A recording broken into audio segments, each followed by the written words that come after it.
Talabul ilmi faridatun ala kulli muslimin wa muslimatin.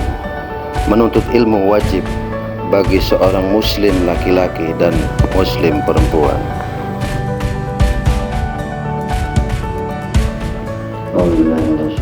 Bismillahirrahmanirrahim. Assalamualaikum warahmatullahi wabarakatuh. Alhamdulillah, alhamdulillahilladzi khalaqas samawati wal ardi nafsihi. Asyhadu an la ilaha illallah wahdahu la syarikalah wa asyhadu anna sayyidana wa nabiyana Muhammadan abduhu wa rasuluh la nabiyya ba'dah. Allahumma salli ala sayyidina Muhammad wa ala ali sayyidina Muhammad. Amma ba'du. Kama qala ta'ala fi kitabihil karim, a'udzu billahi minasyaitonir rajim. Bismillahirrahmanirrahim. Allahu la ilaha illa huwal hayyul qayyum. Al-ayah. Ma'asyiral muslimin rahimakumullah.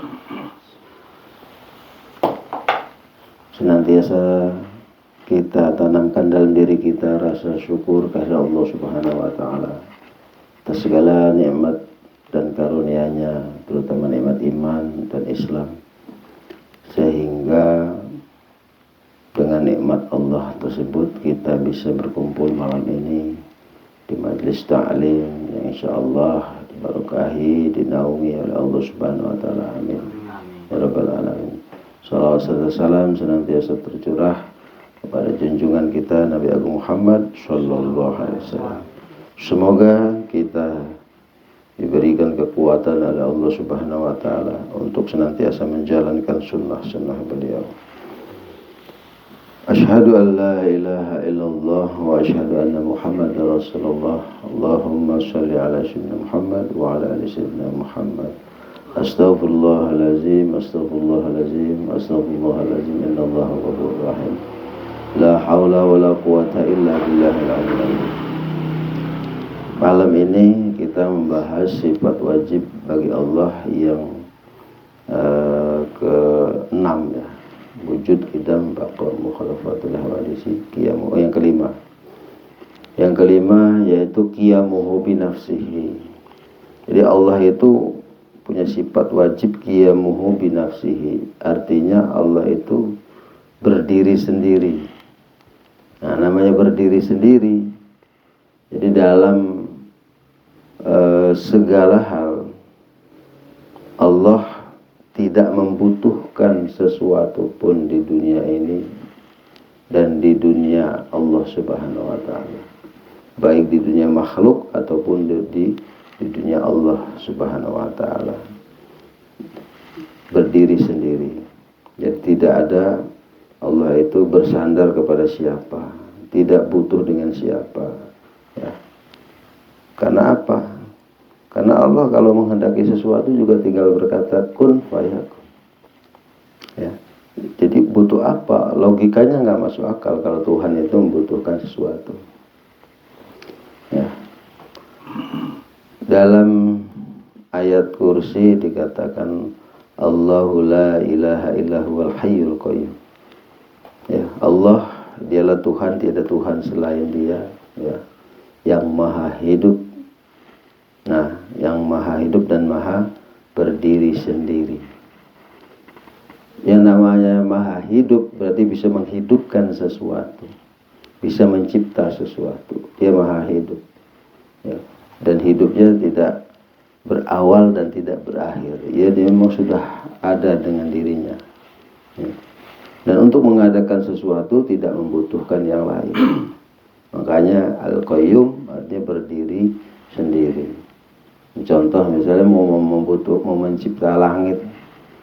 Nah, kalau manusia kan mencipta atap rumah itu butuh kayu ya, butuh paku, butuh genteng dan sebagainya. Tapi kalau Allah menciptakan langit yang berlapis-lapis ya, tanpa tiang, bisa tegak. Makanya di dalam beberapa ayat di Al-Quran itu dikatakan demi langit yang diciptakan tanpa tiang ya. wassama'i, katakan demi langit, wassama'i. Di beberapa surat pendek Allah bersumpah atas nama langit yang itu. Al-Qayyum, la ta'khudhuhu sinatu wala naum. Di dalam mengurus alam raya dari mulai penciptanya sampai sekarang sudah berapa juta tahun, ya. La ta'khudhuhu sinatu wala naum. Jadi Allah enggak ngantuk, kayak Agus juga enggak tidur, ya. Jadi enggak ngantuk Allah itu. Tidak pernah Allah itu ngantuk sekedip aja. Ngantuk itu kayak manusia gitu, enggak ada. Apalagi sampai tertidur. Bahkan sering kita guyon gimana kalau malaikat peniup sangkakala sampai ngantuk, bahkan sampai bersin kan gitu, sampai trompetnya tertiup nggak sengaja prek gitu, bubar alam raya. Ya begitu pula Allah. Seandainya Allah itu ngantuk, seandainya Allah itu tertidur, ya bagaimana?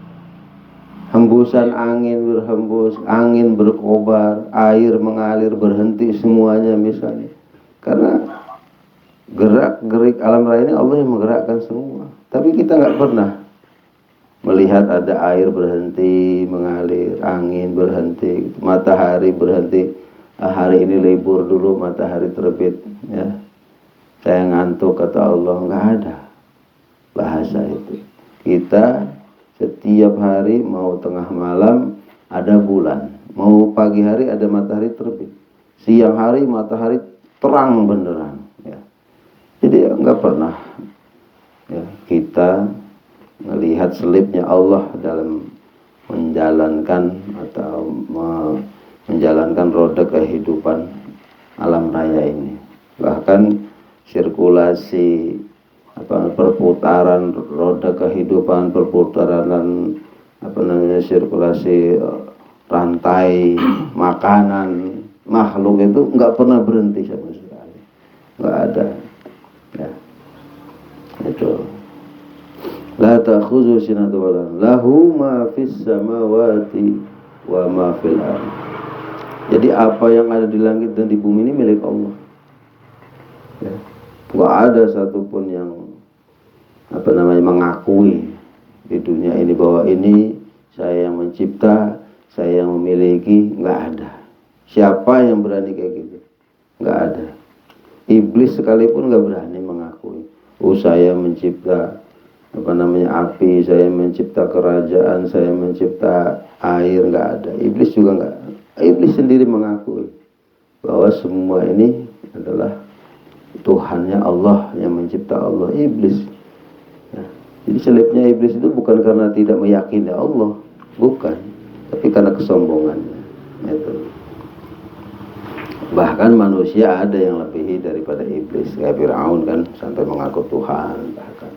Padahal Fir'aun mencipta makanan aja kan nggak bisa, yang ia makan itu nggak bisa.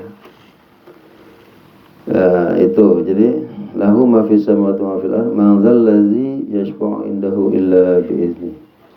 Tidak ada orang yang bisa menolong orang lain, menolong dirinya sendiri atau ya memberi pertolongan illa bima syaa, kecuali Allah yang menghendaki, ya. Kecuali Allah yang menghendaki. Ya'lamu ma baina aydihim wa ma khalfahum. Jadi Allah mengetahui apa yang ada di hadapannya ataupun yang di belakangnya, ya. Jadi Allah tahu yang ada di hadapan, Allah tahu yang di belakang, Allah tahu. Jadi jangan sangka kita berbuat maksiat Allah tidak tahu. Makanya banyak orang-orang yang kurang imannya berbuat maksiat itu tidak merasa kalau dia sedang ditatap oleh Allah Subhanahu wa taala. Khabir. Ya, Allah Maha mengetahui. Khabirun bima ta'malun. Allah mengetahui semua yang apa yang kalian kerjakan. Sebenarnya kalau kita berbicara, berperilaku kita dengan iman, malu kita dengan Allah. Mau mengingkari, jangankan berbuat maksiat, meninggalkan perintahnya saja kita malu. Mau nggak sholat, mau nggak berbuat baik, malu kita sama Allah. Kenapa? Allah maha menatap. Jadi kalau kita di tengah jalan ada batu besar, ya, yang bisa membuat celaka orang, celaka motor, celaka mobil, kok nggak disingkirkan? Sebenarnya kita malu sama Allah. Astagfirullahaladzim, ada batu besar, itu sekelas batu. Ya. Kasihan kalau ada orang sampai lumpur kemudian jatuh. Allah melihat juga, Allah mendengar, kan gitu.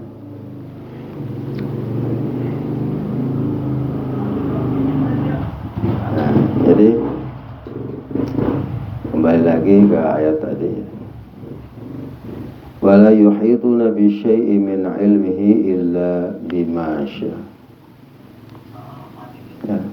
Wala yuhituna bi syai'in min ilmihi.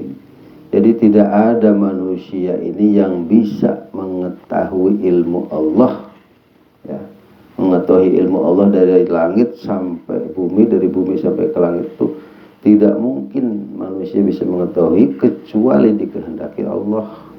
Jadi ada katanya orang sakti bisa terbang dari bumi ke langit, orang sakti bisa berjalan di atas air, orang sakti bisa menemukan keajaiban di dalam laut, di dalam bumi, di langit.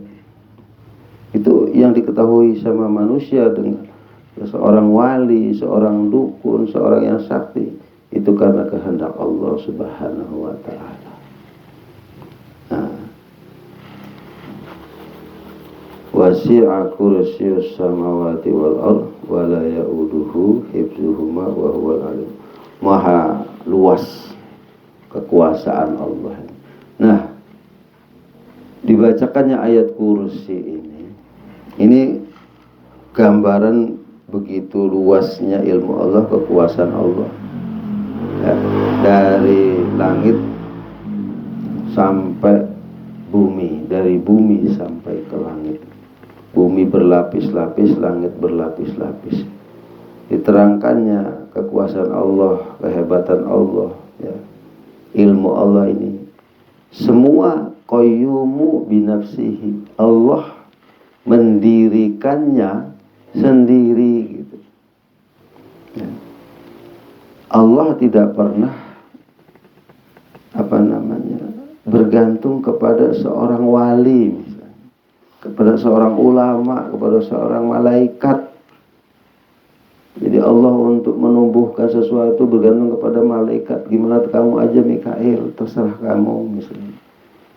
Memberi rizki bergantung kepada Mikail. Mau menyampaikan wahyu, gimana mau menyampaikan wahyu, jauh nabinya, gimana kamu aja Jibril, kalau kamu longgar silakan disampaikan. Kata Allah, enggak pernah Allah begitu. Jadi qayyumu binafsi, Allah berdiri sendiri. Geraknya Jibril dari ujung langit sampai ujung langit berikutnya itu karena Allah yang menggerakkan. Enggak pernah Allah membutuhkan bensin untuk menggerakkan buruk misalnya. Ya, enggak ada. Bahan bakarnya juga hanya Allah yang tahu bergeraknya buruk. Jadi ya qayyum binafsihi, berdiri sendiri, tidak membutuhkan sesuatu. Wala ya'uduhu hifzuhuma wa huwal aliyul azim. Ya. Allah enggak pernah merasa lelah, merasa menyerah, menjaga itu semua. Menjaga langit, menjaga bumi dari penciptaan sampai sekarang. Enggak pernah lelah, enggak pernah ngantuk, enggak pernah tidur, enggak pernah bersandar kepada sesuatu, membutuhkan sesuatu. Ini langit dan bumi udah saya urus 1 juta tahun. Dah saya lelah, saya tidur dulu. Gak pernah Allah begitu. Ya. Gak pernah seperti kita, seperti malaikat, seperti para iblis, jin dan sebagainya, gak pernah. Jadi Allah, ya, qayyumu binafsihi, berdiri sendiri. Gitu. Tanpa ada bantuan dalam mencipta, mengurus, menumbuhkan, ya, memberi rizki atas semua makhluk yang ada di muka bumi ini, baik di kolong langit ataupun di dalam bumi. Nah itu, jadi bagaimana kita mengetahui Allah tidak membutuhkan sesuatu, itu ya kita lihat makhluk Allah ini, ya, menumbuhkan tumbuhan, menggerakkan hewan, memberi rezeki kepada manusia, ya, tanpa ada perantara. Apa yang kita pelajari yang malaikat katanya membagi rezeki, menyampaikan wahyu, kita sudah belajar bahwa malaikat itu juga adalah Ruhul Kudus. Ruhul Kudus penggeraknya adalah Ruhullah. Jadi semuanya Allah. Melihat tumbuhan juga begitu. Melihat manusia yang katanya merasa pinter, merasa merasa bisa, ya, merasa bisa. Kita ngelihat seorang ibu saja, seorang ibu menyusui anaknya. Yang kita lihat itu ibu menyusui anaknya. Padahal yang kita lihat itu Allah sedang memberi rizki kepada seorang anak, seorang bayi. Itu kalau kita melihat dengan kacamata iman. Berarti dalam Allah memberi rizki kepada siapapun, seorang anak, seorang ibu, tumbuhan, hewan, itu tidak membutuhkan orang lain. Bahkan orang itu yang membutuhkan Allah. Hewan membutuhkan Allah, tumbuhan membutuhkan Allah, ya. Semuanya membutuhkan Allah. Allah tidak pernah membutuhkan sesuatu. Itu, jadi seperti itulah caranya kita melihat sifat qiyamuhu binafsihi. Allah berdiri sendiri dalam mencipta, memberi rizki, mengurus, ya, mempertahankan rantai kehidupan. Tidak sedikit sampai tidak sedetik pun berhenti rantai kehidupan ini. Tidak, Allah membutuhkan sesuatu, tidak pernah. Jadi hakikatnya sifat qiyamuhu binafsihi ini, ya, wajib kita mengimani bahwa Allah itu tidak pernah bersandar kepada sesuatu. Qul huwallahu ahad, Allahus samad. Katakan bahwa Allah itu esa dan Allah tempatnya bersandar. Ini Allah sendiri yang mengakui bahwa saya adalah tempat bersandar, bukan Allah yang bersandar. Ya. Kalau kita membutuhkan sesuatu, meminta kepada Allah, tapi Allah enggak pernah meminta kepada siapapun. Kan gitu. Sesombong-sombongnya Fir'aun, tetap di akhir hayatnya dia ingin bersyahadah kepada Allah. Sesombong-sombongnya Fir'aun yang katanya mengaku Tuhan, ketika ditenggelamkan oleh Allah di Laut Merah, dia ingin bersyahadah bahwa memang dia mengakui bahwa Allah lah yang memiliki hidup ini. Cuman tidak keburu dia mengucapkan syahadah, dibungkam oleh malaikat Jibril. Saking Jibril itu sudah geram sama Fir'aun karena sudah melampaui batas. Itu tidak bisa dimaafkan semua kesalahan-kesalahan Fir'aun. Itu. Nah, terasa oleh kita, percaya kita itu kepada Allah, bahwa Allah itu berdiri sendiri, ya, dengan zatnya, dengan sifatnya, terasa oleh kita, ya. Allah itu berdiri sendiri dalam mencipta, memberi rezeki, itu terasa oleh kita. Sesuatu yang paling dekat di dalam diri kita, nggak usah yang jauh-jauh. Kembali lagi kita ngebahas masalah ayat di dalam surat Waqiah, ya. Afara'aitum ma tumnun. Tahu nggak kamu ketika kamu mengeluarkan sperma? Kata Allah kan gitu. Kita keluar sperma ketika kita bersetubuh sama istri. Kerasa sama kita, kita yang mengeluarkankah? Atau Allah yang mengeluarkan? Kalau memang itu kita yang mengeluarkan, kalau bisa saya mau 2 jam gitu. nggak usah dikeluarin sekarang, terus 2 jam dulu baru mau saya keluarkan. Tapi nggak bisa.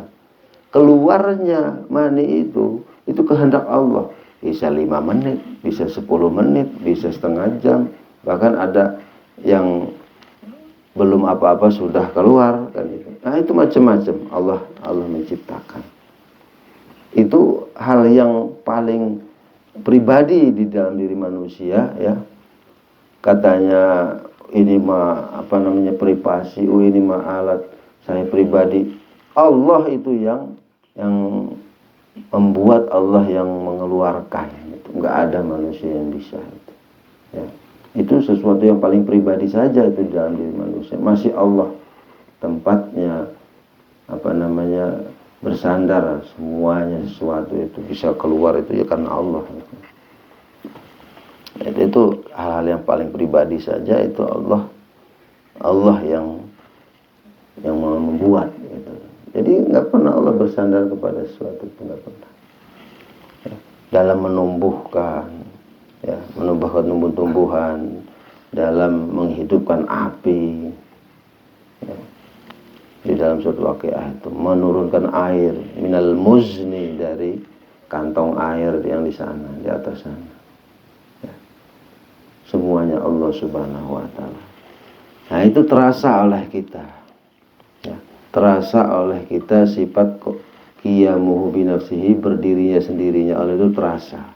Nah kalau sudah terasa begitu bahwa Allah itu tidak bersandar atau Allah itu berdiri sendiri, terasa oleh kita ya, dalam kehidupan sehari-hari betul-betul kita jalani dengan penuh keimanan ya, penuh dengan keimanan bahwa Allah lah tempat bersandar. Kita yang bersandar kepada Allah Subhanahu wa ta'ala. Nah kalau sudah ada iman di dalam hati, kemudian terasa oleh jiwa, raga, dan ruh kita ya, insya Allah tidak pernah ada sifat-sifat syirik di dalam diri kita ya. Sifat-sifat syirik itu tidak ada di dalam diri kita. Ketika kita, jangankan dalam kehidupan kita sehari-hari, dalam berjalan, dalam berpikir, pada saat sholat aja nggak ada sifat-sifat syirik. Allahu Akbar, takbir, yang betul-betul kita mengangkat tangan ini juga Allah yang berkehendak mengangkatnya, berbicara Allahu Akbar ini juga Allah yang bisa mengucapkan lidah ini ya. Berpikir ini, pikiran ini juga yang menggerakkan Allah ya. Apa yang kita lihat itu, mata ini juga melihat karena Allah. Nah kalau sudah demikian nggak ada kepikiran lain-lain, Allahu Akbar, udah fokus. Jadi apapun pikiran kita kemana, itu kita larikan kemananya pikiran kita, karena Allah yang menggerakkan kemana itu ya. Pikiran kita mau Allahu Akbar, mikirin keluarga, mikirin anak, mikirin istri, itu karena Allah sedang memikirkan keluarga kita pada saat sholat itu. Nah kalau sudah demikian ya, nggak ada katanya kita sholatnya nggak khusyuk, walaupun kita lagi Allahu Akbar, kepikiran gentong beras kosong misalnya ya pikiran kita ke sana itu karena Allah yang menggerakkan pikiran kita ke sana. Kita sedang berhadapan dengan Allah, kalau Allah menggerakkan pikiran kita ke sana ya itulah kita bersandar kepada Allah ya, atas sifat qiyamuhu bi nafsihi Allah, berdiri sendirinya Allah ya. Jadi namanya manusia itu ya, bersandarnya kepada Allah. Manusia tempat bersandar, Allah tempat bersandar. Nah, manusia bersandar kepada Allah, kan begitu. Jadi apapun yang kita pikirkan, kita sandarkan kepada Allah. Apapun yang kita lihat, sandarkan penglihatan itu kepada Allah. Insya Allah lambat laun ya, sholat kita bisa khusyuk gitu, bisa mengerti bahwa Allah itu tempat bersandar, dan Allah berdiri sendiri, tidak pernah membutuhkan sesuatu apapun itu bentuknya, mulai iblis, malaikat, manusia, wali, ulama, dan sebagainya, tidak pernah membutuhkan. Mereka semua yang membutuhkan Allah. Wallahu a'lam bisawab. Asyhadu an la ilaha illallah wa asyhadu anna Muhammadar Rasulullah. Allahumma salli ala sayyidina Muhammad wa ala ali sayyidina Muhammad.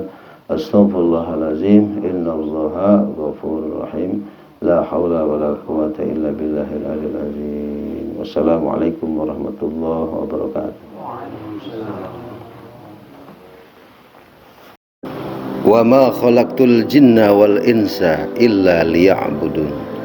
Dan tidaklah aku ciptakan jin dan manusia kecuali untuk beribadah.